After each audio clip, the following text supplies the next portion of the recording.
안녕하세요. 5분 말씀입니다. 오늘은 붙어 있으면 된다라는 제목으로 말씀을 나누고자 합니다. 저는 모임이 있어서 가끔 서울에 갈 때에 KTX를 타고 갑니다. 하지만 부산에서 출발하니 서울은 멀기만 합니다. 그런데 열차를 탈 때 언제부턴가 중앙쯤에 있는 열차를 선택합니다. 그러니까 10호차쯤 되겠지요. 이유는 없습니다. 늘 그래 왔으니 자연스럽게 그랬습니다. 그러다 보니까 10호차 뒤로는 보지도 관심도 없었습니다. 그런데 이번에 갑작스레 수원에 갈 일이 생겼습니다. 열차를 급하게 예매하게 되었지요.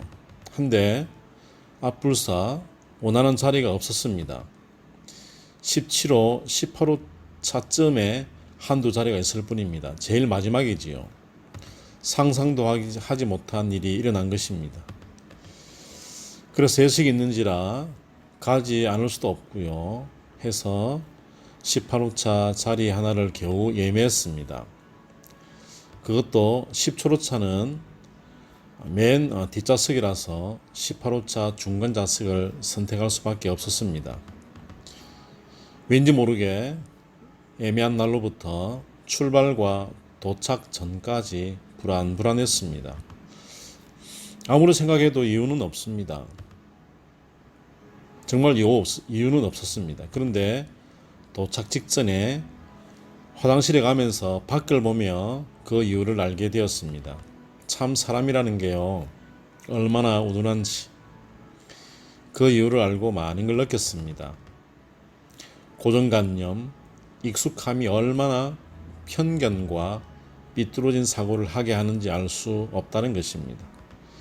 10호차보다 18호차는 왠지 늦게 갈 것 같은 생각이 있었던 것이지요. 참으로 내가 있으면 어찌 그와 같은 생각을 할 수 있는 건지 참으로 기가 막힙니다. 정말 그랬습니다. 바보가 따로 없는 것이지요. 1호차든 18호차든 전동기관차에 연결만 되어 있으면 그만인 것을 몰랐던 것입니다.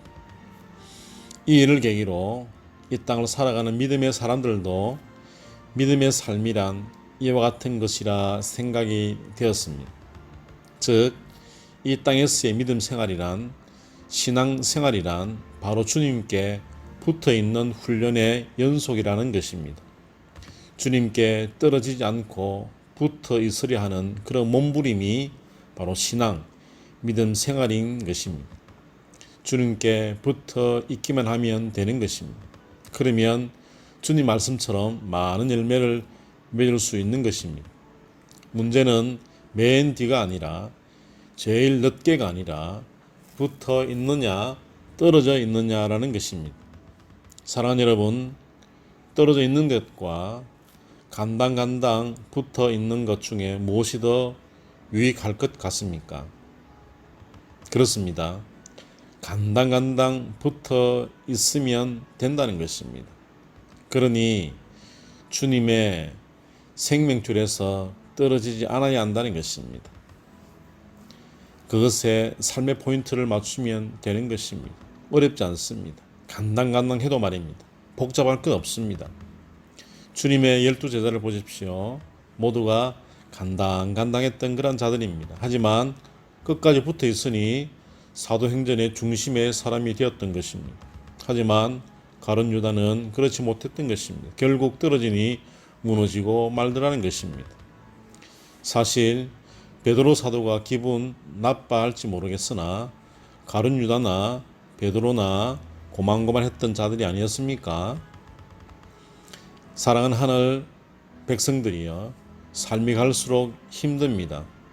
사실 문명은 발전하나 이미 타락한 이 땅이니 문명이 아무리 발전한들 문명 반대편에선 무너져 내리는 것이 있기 마련입니다. 그러니 이 땅엔 소망이 없고요, 이 땅의 삶이 힘들 수밖에 없다라는 것입니다.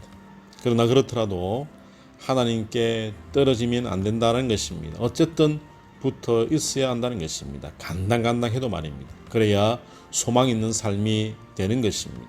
주님 오실 때까지 조금만 더 힘을 내서 주님 붙들고 있기 바랍니다. 간당간당해도 좋습니다. 주님 놓치지만 않으면 되는 것입니다. 열차 18호차가 17호차 뒤에 붙어 있기만 하면 되는 것처럼 말입니다. 그러면 맨 앞 1호차나 맨 끝에 18호차나 똑같은 속도로 똑같은 시간에 도착하게 되는 것입니다. 우리 역시도 주님 앞에 그렇게 서게 될 것입니다. 떨어지지 않고 붙어만 있으면 말입니다. 요한복음 15장 5절 말씀입니다. 나는 포도나무요 너희는 가지니 저가 내 안에 내가 저 안에 있으면 이 사람은 많은 과실을 맺나니 나를 떠나서 너희가 아무것도 할 수 없음이라 라고 말씀하셨습니다. 오늘은 여기까지입니다. 승리한 하루 되세요. 감사합니다. 할렐루야.